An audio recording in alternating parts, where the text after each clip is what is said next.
teman-teman begini. Topik kita malam ini pembahasannya agak sedikit berbeda dari biasanya, karena biasanya kita bahas tentang bisnis. Nah, kali ini kita membahas tentang kripto. Nah, kenapa kita bahas tentang kripto? Karena nomor satu, saya tertarik dengan cryptocurrency, tapi di sisi lain ini adalah hal yang sangat panas terjadi di luar sana. Banyak yang menggunakan dan menyalahgunakan kripto, sekaligus juga ada juga yang tidak atau belum tahu tentang cryptocurrency. Jadi Pak Yohanes boleh kenalan dulu nih. Iya. Pak Yohanes siapa dan kenapa kok tertarik dengan cryptocurrency? Ya, oke. Jadi selamat malam ya semua yang teman-teman ya yang sedang bergabung di live show pada malam hari ini. Ya, nama saya Yorat Yohanes Chandra. Saya adalah CEO dari Nagaya Technologies Private Limited. Ya, jadi saya orang Indonesia, bukan orang Singapura. Ya, tapi perusahaan kita itu terregistrasi di Singapura. Jadi awal mulanya kenapa saya tertarik dengan dunia kripto, karena memang kripto ini membawa perubahan yang baru ya. Jadi perubahan yang baru terutama di dunia digital, di dunia keuangan, ya di dunia aset.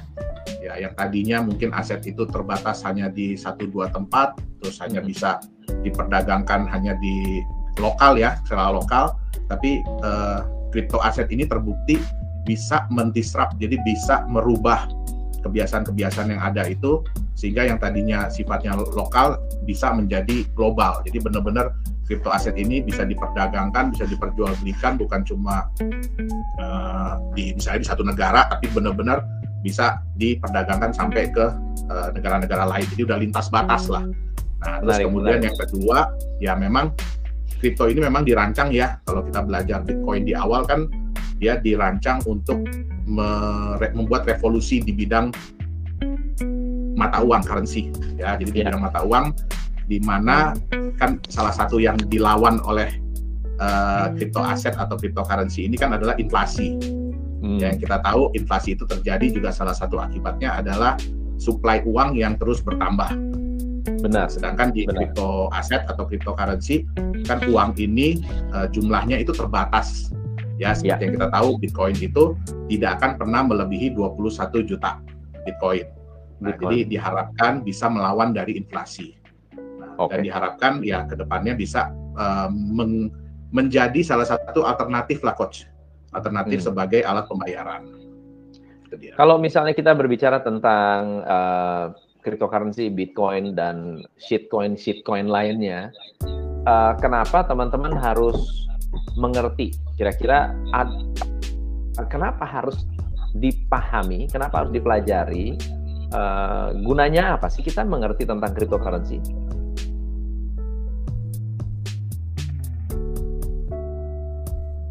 Sorry, Coach. Kedengeran nggak? Nah, ini kenapa kita mesti ngerti ya? Buat apa teman-teman tuh mengerti tentang cryptocurrency? Ada manfaatnya nggak sih? Jadi gini, sebenarnya cryptocurrency atau crypto aset itu bisa menjadi salah satu alternatif aset ya, terutama aset masa depan. Ya, tapi ya kenapa kita perlu paham? Karena banyak sekali informasi-informasi yang beredar atau rumor-rumor yang berkembang ataupun edukasi-edukasi yang kurang tepat mengenai cryptocurrency atau crypto aset ini. Dan yang seperti kita tahu, cryptocurrency dan crypto aset ini bukan sesuatu yang sulit untuk dibuat. Ya, jadi kita nggak bisa. Jadi gini, salah satu kelemahan dari cryptocurrency atau crypto aset ya dibanding dengan fiat money adalah fiat money itu yang membuat itu suatu badan yang jelas, lembaga itu yang jelas. Ya, mereka itu siapa, terus mereka di backup oleh apa, semua itu jelas. Sedangkan di cryptocurrency atau crypto aset ini banyak sekali aset-aset atau kripto-kripto yang nggak jelas. Ini yang buatnya siapa, terus kegunaannya untuk apa, ya. Mungkin sekarang lagi banyak malahan yang istilahnya mereka dengan jelas menyatakan bahwa mereka itu adalah meme coin, gitu loh, ya. Jadi mereka bilang bahwa mereka udah jelas-jelas menyatakan gitu loh. Menyatakan main-main lah ya. Betul. Nah, tapi karena kekurangtahuan dari market, ya kan, karena market kan cuma melihat hype aja, ya kan, hype, FOMO. Nah, terus kemudian ya mereka berharap bahwa mereka bisa ikut dalam kereta pada saat harganya lagi bagus gitu loh. Ya, tapi kalau kita melihat mungkin Coach bisa juga search di coinmarketcap.com bahwa banyak sekali aset-aset kripto ini, koin-koin kripto ini yang berakhir naas gitu loh. Jadi malah akhirnya nggak ada nilainya lagi ke depannya gitu loh. Jadi sangat penting buat kita ya, terutama kalau kita trader ya, kalau kita trader sih menyenangkan ya bermain di sebuah aset yang seperti ini, apalagi volatilitasnya kan tinggi banget ya kan. Nah, jadi sangat menyenangkan, tapi ya saya yakin mungkin 90% ya, pendapat saya 90% dari orang-orang yang bermain di kripto ini mereka bukan trader gitu loh. Mereka pengen kan Coach tahu ya belakangan ini wah di berita-berita ya kan, wah kripto aset memberikan keuntungan yang luar biasa segala macam ya kan. Nah tapi ya berita itu pasti yang bagus gitu loh, giliran yang jelek jarang diberitain. Nah akhirnya orang-orang ini ikut aja gitu loh, mereka cuma ikut karena mereka ngelihat hype-nya, tapi mereka sendiri nggak tahu bagaimana cara memilih yang tepat gitu loh. Kalau kita bicara aset masa depan ya kayak kita lah Coach ya kan, kita kalau mau beli rumah pasti kan mikir-mikir dulu, lihat-lihat dulu. Benar. Ya kan, pelajari dulu. Nah terus mau beli, kalau mobil sih ya sama juga ya, intinya kalau kita memang memandang kripto ini sebagai sebuah aset ya, ya udah kita pelajarilah dengan baik-baik apa itu aset yang akan kita beli. Oke, nah kalau di white paper Bitcoin itu kan mereka tujuannya untuk alat transaksi. Pernahkah Bitcoin menjadi alat transaksi? Oke. Jadi kalau sekarang sih Coach ya, kalau menurut saya sih masih belum berhasil, jadi belum sukses ya. Memang pada tahun 2017 itu sempat hits ya, jadi banyak sekali outlet-outlet, terutama kalau kita lihat di Amerika, di Jepang ya, itu mereka banyak sekali yang menerima Bitcoin. Nah tapi kembali lagi pada saat mungkin Coach inget ya waktu Bitcoin jatuh banget. Benar. Ya kan, nah itu banyak akhirnya yang nggak lagi terima gitu loh. Mereka nggak lagi terima. Nah, kalau Bitcoin sih masih lumayan ya Coach. Berarti Bitcoin masih lumayan karena ya dia sudah mulai mendapatkan reputasi yang bagus ya kan. Terus ya track record-nya udah ada. Nah, sekarang masih on and off lah. Jadi ibarat kata ya perorangan lah yang menerima gitu loh. Jadi perorangan atau kayak satu toko lah. Nah, itu tergantung. Tapi kalau untuk jadi transaksi global sih kayaknya masih jauh ya. Masih belum. Jadi belum seperti yang diharapkan lah. Ya kita bisa lihat ya Coach ya. Kemarin kan harusnya sebuah kabar gembira. Bitcoin akhirnya dilegalkan ya menjadi alat pembayaran di El Salvador. Nah, itu ceritanya gimana sih sebetulnya El Salvador itu? Itu kan rame banget sekarang. Betul. Malah jadi blunder kalau menurut saya. Ya, jadi sebenarnya sih harusnya menjadi sebuah kabar gembira nih Coach. Ini kan ditunggu-tunggu ya oleh komunitas kripto. Mungkin teman-teman mesti dengar ceritanya nih, backgroundnya El Salvador tuh ceritanya gimana? Ya, jadi El Salvador itu saya lupa ya berapa bulan yang lalu mereka itu legislatifnya, jadi pemerintahnya mengumumkan bahwa mereka menyatakan Bitcoin sebagai salah satu alat pembayaran resmi. Jadi alat tukar resmi di negara tersebut. Bahkan mereka memberikan Bitcoin sejumlah berapa dolar, senilai berapa dolar kepada masyarakatnya. Nah, dengan harapan masyarakatnya mau bertransaksi, menerima ataupun membayar menggunakan Bitcoin, ya kan? Tapi yang terjadi malahan kebalikannya dari yang diharapkan. Jadi malah ada sampai ATM-nya dibakar, terus toko-toko juga mereka tidak mau menerima, gitu loh. Hanya kecil sekali kelompok yang mau menerima pembayaran menggunakan Bitcoin. Bahkan kayak outlet-outlet besar ya, contohnya kayak KFC, McDonald dan segala macam, mereka sih mau aja terima ya Coach ya. Kenapa? Kan orang dikasih gratis tuh. Orang kan pada dikasih gratis. Nah, pasti ya mereka berharap oh ya orang-orang ini mau spend lah, mau belanja gitu loh. Tapi mereka bekerja sama dengan satu perusahaan yang kayak exchanger. Jadi begitu mereka terima itu langsung rubah menjadi convert ya. Betul. Jadi bukan menjadi alat pembayaran, tapi cuma menjadi alat transfer nilai aja jadinya. Iya, cuma numpang lewat. Ya kalau kayak gitu apa bedanya dengan itu hanya karena masalah bankable dan tidak bankable. Ada orang punya rekening dan nggak punya rekening aja, pinjam rekening doang. Betul. Jadi ya memang banyak. Jadi gini, banyak hal yang membuat. Ini pertanyaan bagus dari Pak Laurentius Dion. Mengenai kripto haram gimana ini Pak Yohanes? Nanti mungkin kita bahas kali ya. Nanti mungkin kita bahas lah. Itu pertanyaannya bagus, itu benar. Iya, betul. Itu lagi trending juga ini. Itu lagi trending. Dan ngomong-ngomong Pak Yohanes akan bertemu dengan beliau dan mau ngobrol. Iya, sebenarnya saya pengen sih. Nanti saya pengen ngobrol gitu. Sebenarnya gini, kita tidak bisa menyalahkan ya pendapat beliau yang menyatakan bahwa cryptocurrency itu haram. Ya, kenapa? Karena beliau melihat secara global, Coach. Iya. Jadi beliau melihat itu secara global. Maksud saya secara global begini. Memang ada pendapat bahwa kripto ini kan nggak ada bedanya dengan komoditas ya. Ya. Nah, terus nggak ada bedanya dengan forex, nggak ada bedanya dengan apa. Jadi naik turun harga itu wajar, betul. Tapi sebenarnya yang beliau lihat itu adalah secara globalnya. Jadi bukan cuma kripto yang sudah masuk di exchanger ya, bukan cuma kripto yang sudah diperdagangkan, tapi karena gini, cryptocurrency ini sekarang ini ya terlalu mudah untuk dibuat. Ya, terlalu mudah untuk dibuat ya. Sekarang banyak platform-platform chain-chain yang menawarkan Anda bisa membuat crypto aset di platform mereka. Bahkan ada yang nggak perlu tahu bahasa programming aja, jadi istilahnya udah bisa ya. Betul, generator namanya, itu udah bisa bikin sendiri gitu loh. Nah, sehingga apa? Ya mungkin beliau ini melihat kok ini jadi sesuatu yang apa ya? Sesuatu yang nggak punya dasar. Kadang-kadang juga saya nggak tahu siapa. Jadi membuka peluang untuk penipuan sebenarnya. Betul. Nah itu sebenarnya jadi kita harus pahami juga apa yang beliau sampaikan gitu loh. Jadi kita nggak bisa nyalain juga karena ya beliau melihat bahwa kripto ini kok nggak ada aturannya gitu loh. Kok nggak ada apa ya? Semua orang bisa bikin. Terus nggak jelas. Bahkan udah jelas-jelas menyatakan mereka itu meme gitu loh. Enggak, nah ini yang menurut saya agak berhati-hati buat teman-teman karena akhirnya saking mudahnya dan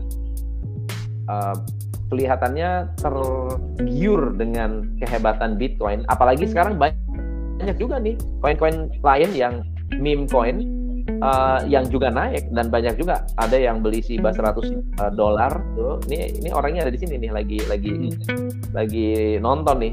Beli Shiba $100 jadi 300 juta. Ya. Nah, tapi kan itu apa ya? Mereka beli 10, 20 koin cepet gitu kan. Ada satu yang melejit, yang lain jadi abu. Tapi itu kan jadi alat spekulasi. Betul. Jadi itu salah satu hal yang menyedihkan juga, Coach. Karena gini ya. Sebenarnya kan tujuan utama Mr. Satoshi Nakamoto itu membuat Bitcoin adalah ingin menjadikan ini sebagai mata uang sebenarnya. Mata uang dari kita, oleh kita, untuk kita. Nah, tapi berjalannya waktu akhirnya crypto aset ini lebih dilihat orang sebagai alat spekulasi. Benar.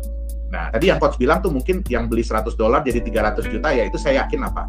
Dia melihat peluang, dia berani, dan dia beli di awal. Iya. Dan pasti dia nunggu Coach sampai sekarang, Coach. Yes. Nah ini ada pertanyaan yang bagus juga. Apakah robot kripto yang walletnya di Binance lebih safe daripada robot forex? Barusan gua ngomongin juga nih. Barusan kita ngobrolin juga nih offline. Gimana nih otak kita nih? Kalau itu jujur saya belum terlalu mendalami, Coach. Kalau soal tentang robot ya, saya sendiri kurang terlalu mendalami lah. Jadi mungkin saya bukan orang yang tepat untuk menjawab pertanyaan itu gitu. Ya. Ini ada pertanyaan di luar ini tentang Nagaya. Apakah bisa dijawab, Pak Yohanes? Apakah cost yang dikeluarkan perusahaan owner Nagaya untuk membayar benefit ke pemegang Nagaya lebih kecil menguntungkan jika dibandingkan pendanaan dari lembaga keuangan seperti kredit? Oke, waduh, kok jadi tanyanya Nagaya nih? Ini ngomongin Nagaya nih, kayaknya mesti offline nih, offline. Iya. offline, silakan. Iya. Tapi kalau kira-kira dijawab tuh gimana tuh? Oke, jadi gini, untuk data, karena gini ya, untuk data, jadi buat yang bertanya silakan Anda bisa lihat semua kita buka di back office kita ya, di Nagaya, semuanya bisa dilihat, laporan-laporan rugi laba kita juga. Jadi silakan buat teman-teman dari Nagaya ya, silakan bisa dipantau di situ kok. Urusan maksudnya gini, lebih besar atau lebih kecil, semua itu bergantung dari kita punya performance ya. Nah, tentu saja sih kita selalu berharap ya lancar, bagus pasti ya, karena ya saya juga berharap seperti itulah untuk proyek-proyek kita. Urusan lebih kecil atau lebih besar ya mungkin silahkan dilihat sendiri dan dibandingkan sendirilah gitu ya. Nih, ini bagus ya. Ini ada pemikiran nih. Kalau kripto itu bisa atau tidak bisa dijadikan alat tukar global, ya, atau let's say kalau bisa cryptocurrency dipakai sebagai alat tukar, ya, di Indonesia lah ya. Kira-kira gimana caranya supaya bisa nyaman? Oke. Jadi gini Coach, kita harus pahami dulu sebenarnya alasan kenapa orang-orang itu tidak berani untuk menerima cryptocurrency. Kenapa tidak berani ya? Ya, kenapa? Kan kita harus pelajari dulu ya, kenapa sih orang berat ya, maksudnya nggak mau untuk terima cryptocurrency. Yang pertama, yang pasti adalah karena fluktuasi harga. Ya, kita bisa lihat yang tadi Coach baru sebut ya, itu kemarin dalam waktu 2 jam drop sampai 33%. Ya, exactly. Walaupun naik lagi. Itu juga. Walaupun, sama Dogecoin juga sama. Betul, walaupun naik lagi. Nah, terus kita bisa lihat kayak Bitcoin juga fluktuasinya tergolong masih besar gitu. Kenapa? Karena sehari aja bisa turun 10-20% kadang-kadang. Nah, kita harus paham gini, orang-orang ini yang menerima kripto aset ini, mereka adalah pedagang. Mereka itu memiliki kewajiban. Mereka memiliki kewajiban untuk membayar mungkin pihak ketiga nih. Ya, benar. Jadi kalau saya punya supplier, saya harus bayar, dan belum tentu supplier ini mau dibayar menggunakan kripto juga. Mungkin mereka mintanya fiat money. Nah, saya punya kekhawatiran seperti ini. Contoh, kalau misalnya Coach Tom nih, pedagang ya. Nah, Coach Tom udah pasang harga $10. Nah, harga Bitcoin misalkan 600 juta. Nah, kalau saya bilang gini, saya mau Coach Tom terima di harga 600 juta nih Bitcoin. Tapi Coach Tom tentu khawatir dong. Khawatirnya gimana? Waduh, ini resiko ada di saya nih kalau saya terima 600 juta.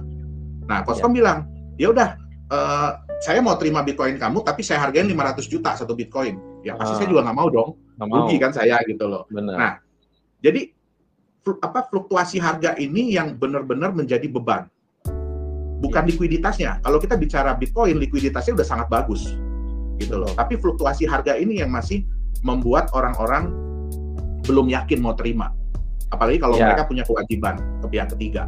Betul. Gitu loh. Jadi sebetulnya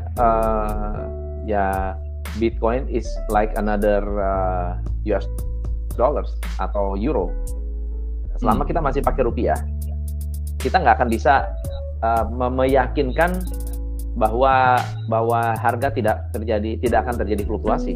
Kayak dulu tiba-tiba dolar 2.500 jadi 16.000, siapa yang nyangka? Betul nggak? Dan itu merugikan banyak perusahaan, banyak orang. Betul. Nah, pertanyaan kita kan sekarang, ngapain kita bahas? Kalau misalnya memang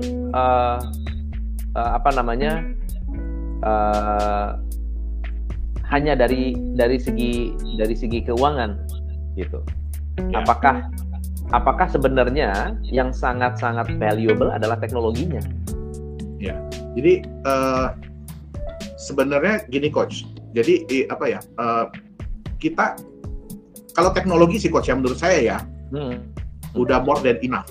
Exactly. Udah more than enough gitu loh. Tapi ya itu tadi, kita nggak bisa lepas bahwa orang-orang itu butuh kenyamanan untuk megang aset ini nih. Jadi kalau saya terima, waduh, jangan sampai nanti saya mau jual tiba-tiba udah drop banget gitu kan. Dan saya bukan trader. Kalau trader saya tahu, wah ini mah tenang aja nih, bentar lagi balik gitu kan. Nah, jadi sebenarnya yang harus dibuat adalah kenyamanan nih, tentang harga terutama. Jadi gini Coach, untuk bisa diterima sebagai alat pembayaran ya, itu sebenarnya dua hal. Ya, yang satu dipaksa. Contoh kayak kita nih, kita dipaksa kan mau nggak mau harus terima rupiah, Coach. Benar. Mau nggak mau harus terima rupiah sebagai alat pembayaran. Nah, yang kedua, itu harus ada benefit yang dirasakan. Jadi kalau saya terima pilihan pembayaran kedua, kira-kira ada nggak nilai lebih buat saya gitu? Ya. Nah, nilai lebih ini biasanya dilihat dari kenaikan harga. Iya. Jadi gini, karena maunya tetap ada manfaat ya. Betul. Jadi selain saya nyaman nih, saya tahu bahwa aset ini relatif akan lebih stabil harganya ya. Tapi kecenderungannya naik nih. Jadi ibarat kata kalau saya nggak perlu dulu, saya nggak usah jual gitu loh. At least kalau turun ya nggak jadi nol. Betul, dan nggak parah-parah banget, Coach.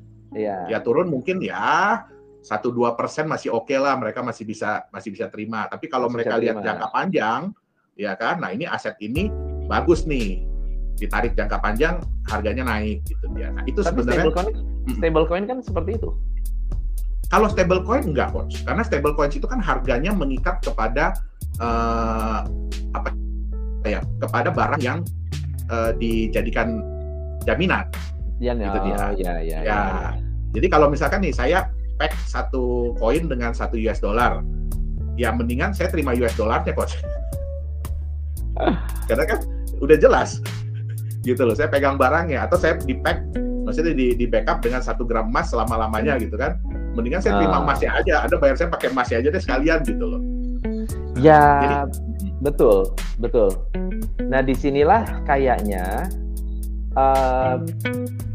teman-teman juga harus melihat dan harus lebih jeli juga bahwa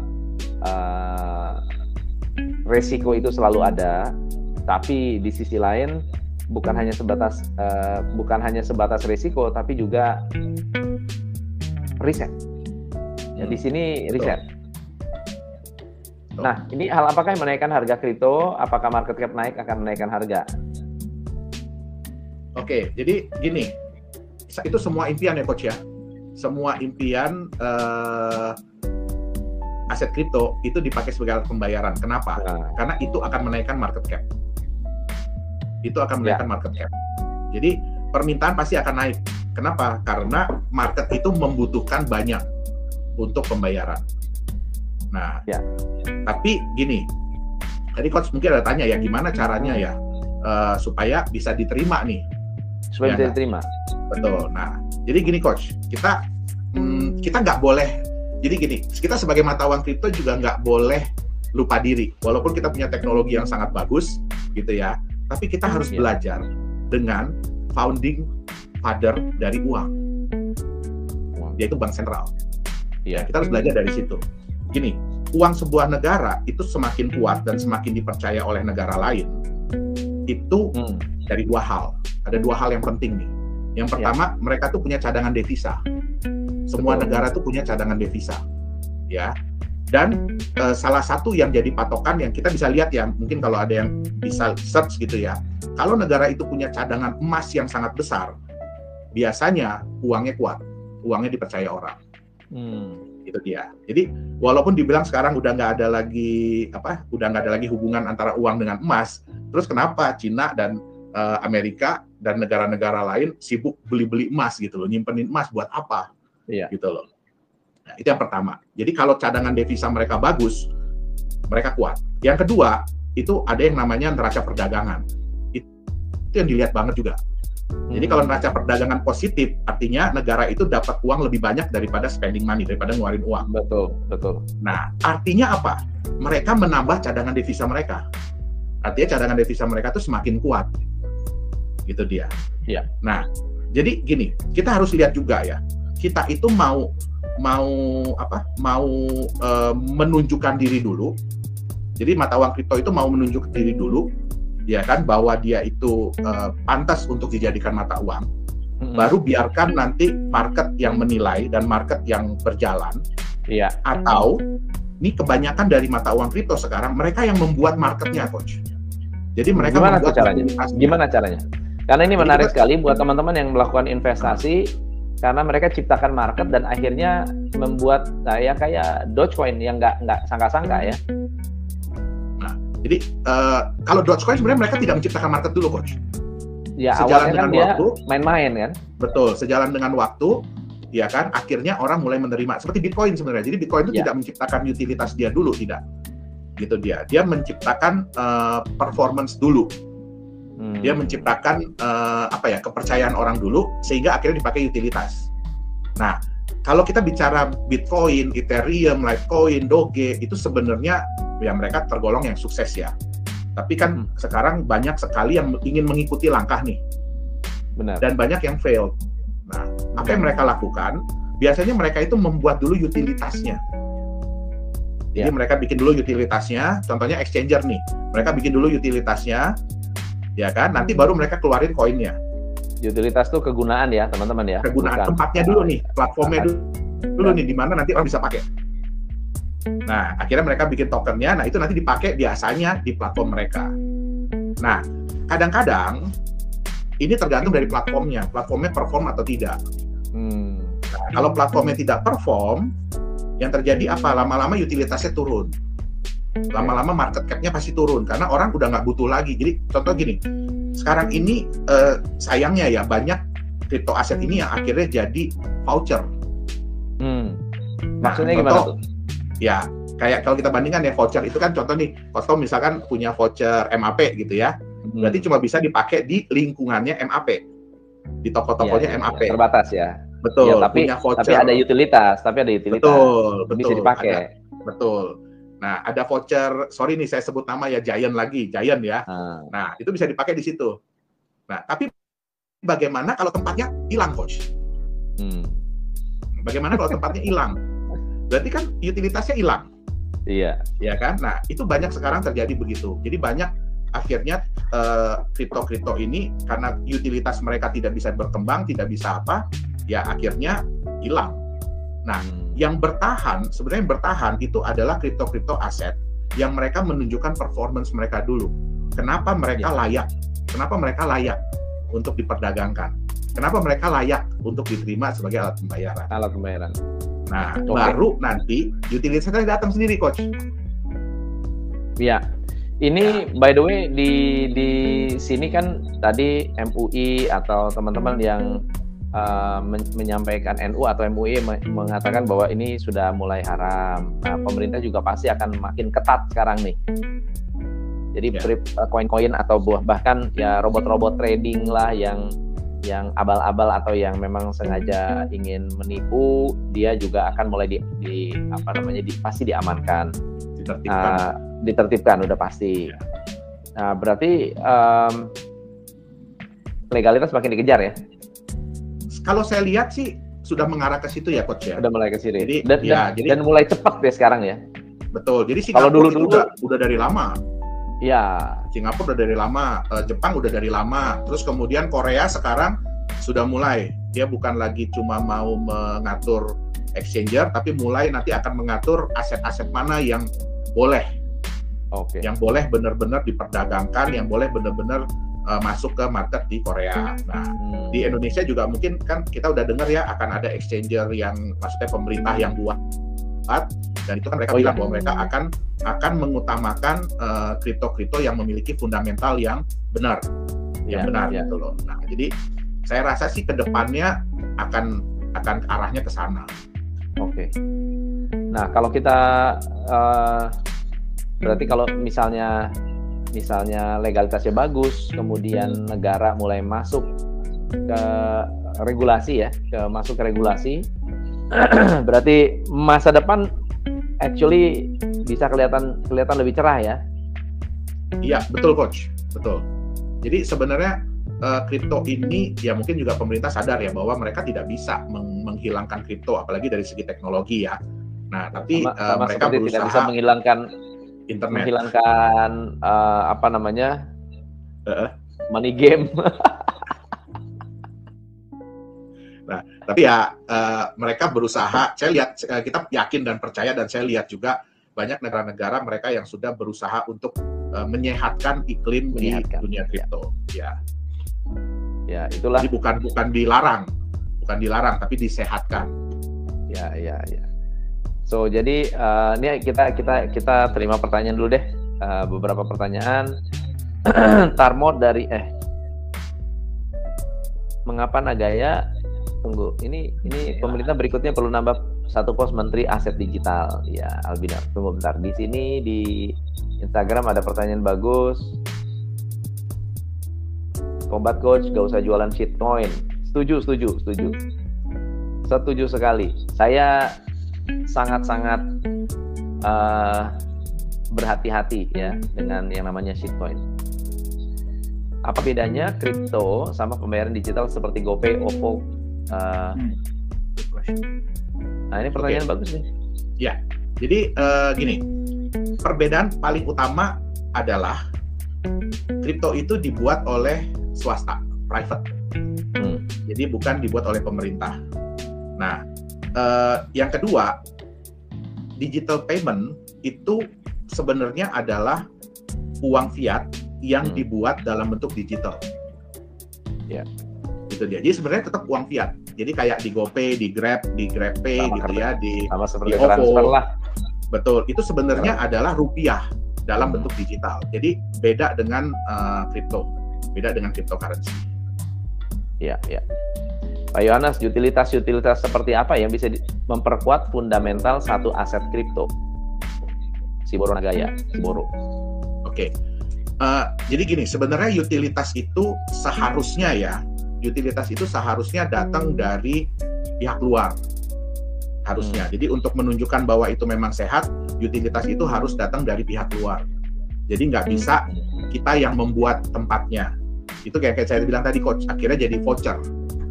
Iya. Nah, kalau perusahaan itu bisa mengembangkan utilitasnya, ya barulah, ya kan, itu bisa kepake di banyak tempat. Tapi kebanyakan, nah utilitas ini kurang mensupport. Kenapa? Karena dibuat sendiri.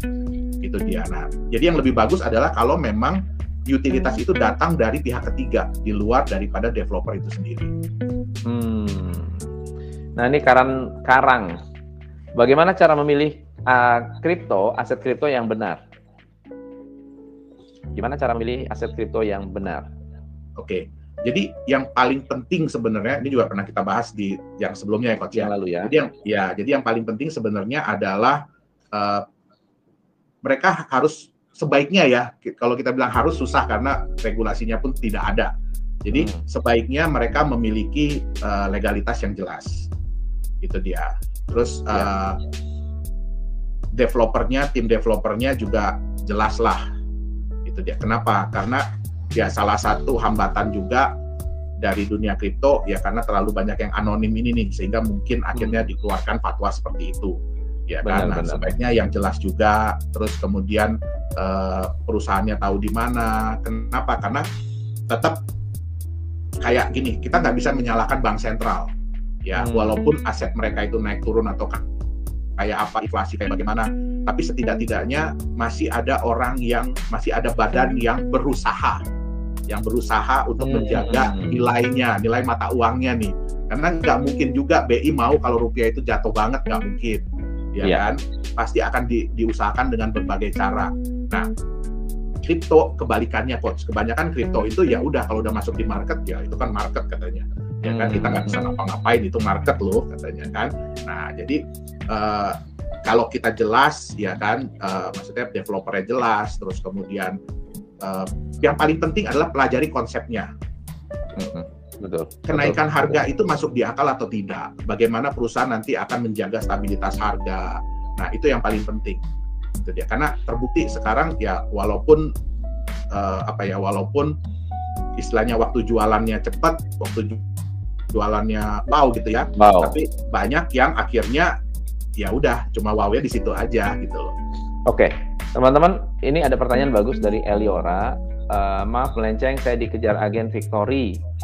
Katanya invest di MetaTrader anti loss karena pakai joki. MetaTrader tuh gimana tuh? MT itu program untuk trading sih, Coach. Ya, untuk trading sih MT.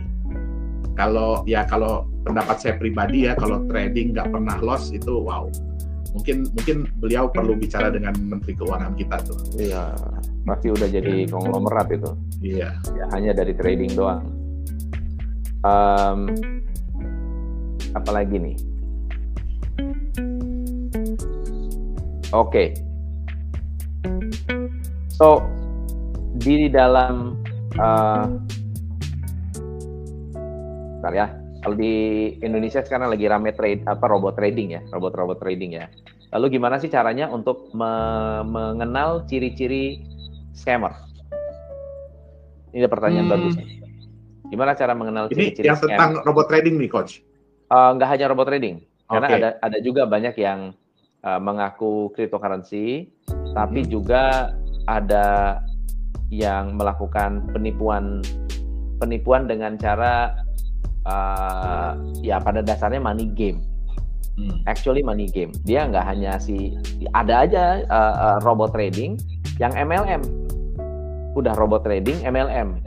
Kemudian menangnya 90%. 90%. Lalu kemudian apa ya? Orang merasa ini udah keren banget, wah pembelaannya juga luar biasa. Ternyata scam. Belum lama ini ada beberapa juga. Ciri-cirinya apa sih kalau scam itu? Ini yang saya tahu ya, Coach ya. Ya. Ya, ini menurut pendapat saya yang saya tahu ya. Jadi yang paling penting mungkin kalau untuk trading ya, itu kita harus lihat sebenarnya di mana sih kita trading. Maksudnya pada perusahaan apa gitu loh. Nah, sekarang kan sudah banyak di Google kan sudah banyak ya, maksudnya kita bisa search sebenarnya misalkan mereka kasih alamat ini gitu ya, mereka kasih alamat A. Nah, terus kemudian begitu dicek, oh ternyata ini virtual office. Jadi satu gedung itu bisa isinya beberapa perusahaan. Bukan satu gedung malah, kadang-kadang satu ruangan kantor nih. Ruangan kantor. Kadang-kadang ada kantor ini di ruangan ini gitu kan. Nah, itu tiba-tiba munculnya banyak gitu kan. Nah, terus ya kalau mungkin punya temen atau punya kerabat atau punya apa yang kenalan yang tinggal di daerah situ, ya cobalah suruh mereka ngecek bener gak. Karena kalau broker itu nggak mungkin nggak ada orangnya, Coach. Nggak mungkin gitu loh, nggak mungkin nggak ada orangnya, ya kan. Nah, terus itu yang pertama sih ya, karena kemarin juga ada beberapa teman yang minta tolong saya cekin. Saya bilang ya ini sih kalau saya lihat dia di virtual office gitu loh, jadi office-nya nggak beneran ya kan. Nah, terus ya coba deh cek ke sono beneran ada apa enggak. Nah, terus kita juga harus lihat dari izinnya. Nah, tapi izinnya ini kadang-kadang agak bahaya nih. Kenapa? Karena contohnya kayak di Australia gitu ya, dia mengklaim bahwa dia punya izin ini. Di situ ada kata-kata tulisan finance. Ya, nah tapi itu padahal finansial, tapi itu mereka sebenarnya nggak urusan sama finansial, itu jadi kayak badan registrasi aja, badan registrasi perusahaan gitu loh. Nah, jadi kita harus belajar juga tentang izinnya gitu dia. Nah, terus ya jadi ya kalau saya bilang gini sih, nggak ada salahnya ya kita jangan terlalu terburu-buru lah. Kalau kita mau masuk di sesuatu, kita jangan terburu-buru. Kita pelajari dulu sistemnya, kita pelajari dulu untung ruginya, kita pelajari dulu. Yang paling penting gini, kita harus paham dulu apa resikonya. Kalau untung semua orang bisa terima, Coach. Ya, nah, kalau rugi nggak ada yang mau. Betul, tapi apa resikonya gitu loh. Ya. Nah, itu dia. Terus kalau kita lihat. Kalau dari saya ya, teman-teman ya, saya beberapa kali menilai beberapa atau meresearch atas dasar pertanyaan juga. Ada banyak yang nanya, lalu kemudian ya saya review. Nah, kalau saya perhatikan ada beberapa persamaan. Persamaan yang pertama adalah mereka maksudnya praktek yang bukan MLM tapi dijalankan dalam bentuk MLM. Misalnya contohnya yang namanya trading, ya trading. Tiba-tiba trading lalu jualan robotnya sistem MLM, dapat diskon, dapat komisi dan seterusnya. Dan ngejar jumlah anggota. Itu menurut saya udah red flag. Buat saya red flag. Yang kedua adalah MLM-nya nggak salah, money game-nya yang masalah. Jadi ada sistem piramid di situ. Nah, begitu bergerak dengan sistem piramid, ya piramid scheme aja sudah ilegal sebenarnya. Piramid scheme itu sudah ilegal. Lalu kemudian samar-samar, yang saya perhatikan, samar-samar tuh gini. Misal contoh ya, oh itu websitenya ada di masuk ke dalam daftar list OJK. So ini list OJK mengatakan bahwa ini berbahaya atau tidak ini ya, tidak ya tidak bertanggung jawab. Mereka bisa bilang, oh bukan, itu adalah yang dibuat oleh tim kita. Itu yang dibuat oleh member. Dibuat oleh member, lalu kemudian di-ban, masuk Kominfo. Website utamanya nggak begitu, gitu kan? Padahal mereka buka dengan domain baru. Kemudian, oh itu kita sih baik-baik aja, itu brokernya. Nanti brokernya siapa namanya? Oh ini brokernya nggak terdaftar dibilang di Australia ternyata Virgin Island, gitu ya. Ternyata dari Virgin Island ternyata di Ukraina, dari Ukraina ternyata oh bukan itu kita punya, bukan itu yang saya maksud, kita punya begini, kita punya begitu. Pokoknya ngelit, berkelitnya itu luar biasa, oke? Sampai sudah scam. Setelah scam, oh ini bukan scam, ini cuma pindah sistem. Oh ini cuma pindah sistem, padahal udah scam. Atau tanda yang sudah mulai, tanda-tanda yang real adalah kalau Anda sudah mulai dipersulit withdraw. Kalau withdraw sudah dipersulit, biasanya sehari withdraw udah keluar. Ini kok 2 hari withdraw. Lama-lama 3 hari withdraw. Lama-lama seminggu. Tiba-tiba sistem down. Itu udah scam. Udah pasti. Menyalahkan teknis. Naik levelnya lagi, di-hack. Naik satu level dikit, wah server kita kena hack. Itu sudah super scam. Jadi kalau tanda-tanda ini teman-teman kenali, ya saya tahu namanya uang itu apa ya, bikin orang buta. Apalagi kalau sudah fanatik dan takut banget itu scam. Jadi Anda mempertahankan sampai tidak scam, akhirnya kita fight. Coba sebut mana perusahaan yang ngotot-ngotot dibilangnya keren banget, luar biasa. Siapa? Mia. Saya ditawarin Mia sama klien saya. Saya bilang, ini sih menarik. Ini dia kasih tunjuk loh. Ini untung, jarang rugi, untung. Saya bilang, coba cek. Aturannya gimana? Aturannya gini. 2 hari kemudian saya bilang, Bu, feeling saya scam. Feeling saya ini bukan beneran. Ya namanya juga ini saya udah balik modal kok, gitu kan. Saya udah balik modal. Ya udah oke lah, kalau balik modal udah cukup, udah. Tapi nggak usah tawar-tawarin ke orang lain lagi, Bu. Hati-hati. Ini nggak lama scam. Feeling saya scam. Pokoknya under 1 tahun masih oke.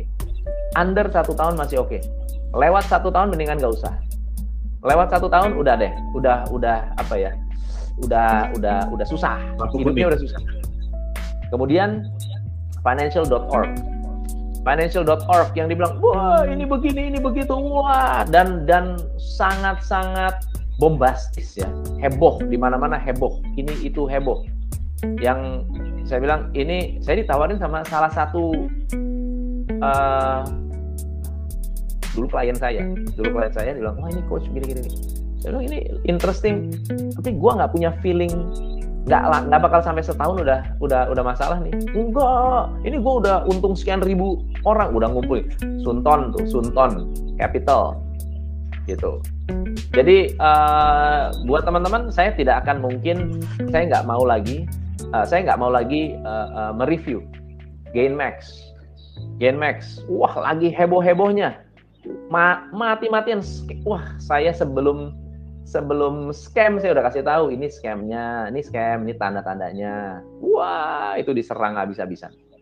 Ya, nah jadi teman-teman, kalau Anda investasi di tempat yang sebetulnya sudah red flag, sudah ada benderanya, ya sudah harus berhati-hati. Ya kalau hilang ya siap hilang. Jangan habis-habisan, jangan serakah. Pakai uangnya jangan uang yang panas. Ya, ada lagi nih level 89, Royal Q, wah, sedap, ngeri sedap, ya.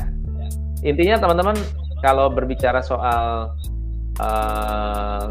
jangan samakan kripto dengan MLM, jangan campur aduk antara, ini kan mulai campur aduk nih, kripto finance lah, di ini, itu udah mulai nyampur aduk begitu, itu udah aneh-aneh ya. Kripto lah ya, kripto invest. Makanya kalau udah beli asuransi ya beli asuransi. Untuk apa? Tujuannya apa? Ya nabung. Mau investasi ya investasi. Mau bisnis ya bisnis. Jangan pengen bisnis pakai asuransi, atau asuransi mau nabung asuransi. Ya asuransi tempatnya bukan nabung. Akhirnya apa? Saat kita cairin uangnya hilang separoh. Karena asuransi proteksi, bukan untuk nabung. Nabung ya nabung gitu. Nah, jadi teman-teman, kalau memang nggak scam, taruh aja semua uang. Betul, kalau nggak scam, taruh aja semua uang di situ. Kalau memang kita confident dan yakin, kok ngajak-ngajak orang gitu kan. Nah, contoh robot. Kalau memang itu robot benar-benar luar biasa, jangan kasih tahu siapa-siapa. Ambil semua aset kita, jual rumah kita, ya, masukin ke situ semua. Kenapa ngajak-ngajak orang gitu? Kecuali kalau ngajak-ngajak orangnya pakai MLM, ada money game. Nah, kalau Anda memang niat, ya hati-hati aja, uang kita bisa hilang, tapi yang pasti yang upline udah kaya, udah beli Ferrari, udah duitnya dilariin kemana nggak tahu, ya di penjara pun uang nggak bakal balik, udah gitu aja. Pak Yohanes, ada pesan-pesan buat teman-teman yang hari ini memikirkan untuk investasi cryptocurrency? Ya, oke. Jadi memang gini ya, jadi dunia kripto ini kalau saya bilang bahkan lebih kejam, Coach. Ya, daripada dunia forex, betul, daripada dunia saham, jauh lebih kejam. Itu dia. Kenapa? Karena untuk membuat itu tidak sulit seperti apa yang selama ini digembar-gemborkan oleh orang-orang. Memang ada yang benar-benar ya, kita bukan bilang semua itu mudah ya, tapi ada benar-benar developer yang benar-benar memikirkan bukan cuma teknologinya, tapi juga konsepnya, terus kemudian legalitasnya. Nah, terus banyak juga developer yang berusaha untuk menunjukkan bahwa mereka itu serius loh untuk bikin ini gitu ya, untuk bikin crypto aset ini. Nah, tapi jauh lebih banyak lagi yang menggunakan shortcut.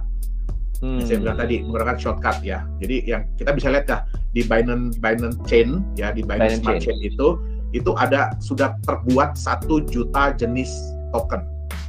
Ya, 1 juta jenis token. Nah, kita nggak tahu mana yang memang benar-benar digunakan, mana yang memang benar-benar udah dijual, mana yang memang benar-benar dipakai, kita nggak tahu. Tapi dari situ aja sudah terlihat bahwa oh ternyata nggak sulit gitu loh untuk membuat sebuah aset kripto gitu. Nah, tapi tolong kalau Anda ingin berinvestasi ya kayak gini, Coach, kita harus kenali dulu diri kita nih. Tadi kita ada ngomong waktu offline ya, saya ada nonton film, baru aja nonton film. Jadi ada pendapat lagi. Betul. Kalau Anda seorang investor, Anda akan pegang aset untuk jangka yang panjang. Iya. Itu dia. Tapi kalau Anda memegang aset hanya 1-2 hari, berarti Anda itu, mohon maaf ya, kalau di film itu dibilangnya penjudi. Gambler. Nah, jadi tidak selalu beli kripto, ya. Nggak selalu beli kripto. Ya, beli saham pun sama. Beli saham, beli forex, ya. Jadi Anda itu gambler. Tapi kalau Anda pegang untuk jangka yang panjang, itu berarti Anda adalah investor. Nah, investor ini mereka itu melihat peluang, Coach, sebenarnya, Coach. Mereka melihat peluang. Jadi gini, mereka mengetahui, melihat, mempelajari. Itu yang paling penting. Ya, melihat, mengetahui, melihat, mempelajari, dan mereka akhirnya mengambil keputusan. Tapi kalau buat saya pribadi yang paling penting adalah mempelajari. Ya, karena ini yang orang kadang-kadang lupa. Jadi mereka tahu, mereka lihat, tapi mereka langsung take action tanpa mereka mempelajari dulu. Benar. Nah, seperti yang saya bilang tadi, kalau kita selalu gini, ya tadi yang dibilang Coach ya, mereka selalu pasti akan bilang yang indah-indah gitu loh. Yang indah-indah. Ya kan? Padahal sebenarnya paling gampang. Mereka bilang aja ya, kalau misalnya loss gimana? Ya udah duit lu hilang. Iya. Gitu loh. Benar. Kan? Tapi nggak tahu kenapa ya, padahal itu semua orang menurut saya sih udah tahu. Ya, nah tapi ya paling penting adalah kita harus sadar juga bahwa ada resiko yang harus kita tanggung di dalam semua bisnis, pasti ada resiko yang udah kita tanggung. Nah, tapi kita harus tahu developer, terutama developer kripto ya, mereka itu ada nggak sih usaha mereka atau apa sih yang dijadikan jaminan oleh mereka untuk menjaga supaya jangan sampai resiko itu 100%. Sampai 100%. Ya, nah jadi kalau menurut saya ya kalau memang mata uang itu kripto itu mau dijadikan mata uang, dan itu memang jujur ya, itu semua impian semua developer kripto. Itu dia, impian semua developer kripto. Kenapa? Karena begitu benar-benar menjadi sebuah mata uang sebagai alat pembayaran, itu market cap pasti akan tumbuh. Betul. Nah, Betul. Tapi kita harus sadar juga bahwa itu butuh proses, itu butuh waktu. Kita butuh pembuktian nih, aset kripto ini perlu pembuktian sebelum akhirnya dipakai oleh orang-orang lain. Nah, kita pelajari konsepnya. Konsepnya itu memungkinkan nggak aset kripto ini bisa menjadi mata uang? Kita pelajari konsepnya. Bukan cuma teknologi, karena kalau teknologi sih saya rasa ya kita sudah jauh lebih cukup. Untuk teknologi blockchain kita ini udah jauh lebih cukup gitu loh. Udah berkembang banyak, udah berkembang sekali. Tinggal bagaimana konsepnya sebenarnya. Bagaimana konsepnya bisa nggak mengarah ke situ. Jadi ya mudah-mudahan jangan kayak yang tadi coach. Udahlah kita beli 10 sedikit siapa tahu satu menang gitu kan. Nah, padahal yang tadi kan di Binance Smart Chain aja udah ada 1 juta gitu kan. Iya. Nah, jadi ya bayangkanlah kalau Anda memang ingin aset kripto ini sebagai aset masa depan, ya kan, sebagai sebuah investasi yang jangka panjang, ya lakukanlah seperti Anda beli rumah. Anda pelajari dulu rumahnya, lingkungannya, terus bagaimana perkembangan daerahnya. Nah, jadi pelajari seperti itu supaya Anda ya jangan sampai salah langkah gitu. Kita beli rumah juga kan belum tentu semua untung coach. Gitu loh. Tapi ya, kalau itu setuju banget sih itu. Setuju banget. Nggak sembarangan, nggak langsung. Benar. Nah, gitu. Nah, jadi aset itu ya kita harus pelajari. Oke, kalau saya untungnya bisa bagaimana? Tapi kalau saya rugi, bagaimana kerugian itu bisa diminimalisir? Ya. Itu dia. Benar. Iya. Ya, saya rasa teman-teman bisa membaca ya betapa ya hari ini kita membahas ini ya tujuannya bukan untuk nakut-nakutin, juga bukan untuk jualan. Nggak ada yang dijual juga kan, kecuali saya jualan webinar. Webinar ini gratis teman-teman. Nah jadi tapi yang paling kritikal buat teman-teman adalah jadilah orang yang jeli ya dalam segala hal. Jeli untuk menilai apa yang akan Anda investasikan atau yang akan Anda beli. Kenapa kita bahas ini? Saya undang Pak Yohanes karena ya belakangan marak banget tentang kripto yang ternyata MLM atau money game, yang saya pikir ya ini mesti orang yang tepat nih yang kita bahas. Kita kalau waktu di YouTube kita ngomongin soal ini ya, soal mining ya. Wah itu seru banget tuh, seru banget. Jadi masyarakat harus cerdas teman-teman. Ya tujuan kita lihat itikat baiknya, makanya tadi kita nggak mau juga menyebut brand kecuali yang sudah jelas-jelas scam. Kembali ke tangan Anda, uangnya uang kalian juga kan. Ya walaupun seperti itu, selama bisa kalau bisa mempertanggungjawabkan dan bukan uang yang hasil pinjaman atau uang anak sekolah yang harus dipakai, wah itu hati-hati gitu. Wah thank you Pak Yohanes. Thank you banget biasa. Kita yang berterima kasih juga. Kita udah diundang lagi. Kita sharing lagi. Boleh. Next time kalau diundang mau ya. Siap. Oke. Thank you teman-teman. Pak Yohanes, CEO Nagaya yang sudah sharing begitu banyak hal yang keren hari ini. Dan sekali lagi buat Anda yang ingin bergabung di webinar, daftar ke bit.ly/webinar akan membahas tentang bagaimana cara membuat prioritas di dalam bisnis Anda. Oke? Thank you. Sampai ketemu. Banyak, Coach. You are the best. Semua. Teman-teman luar biasa. Thank you. Bye-bye. See you. Buat Anda yang di Facebook juga thank you banget. Makasih banyak ya. Sampai jumpa lagi. Bye-bye.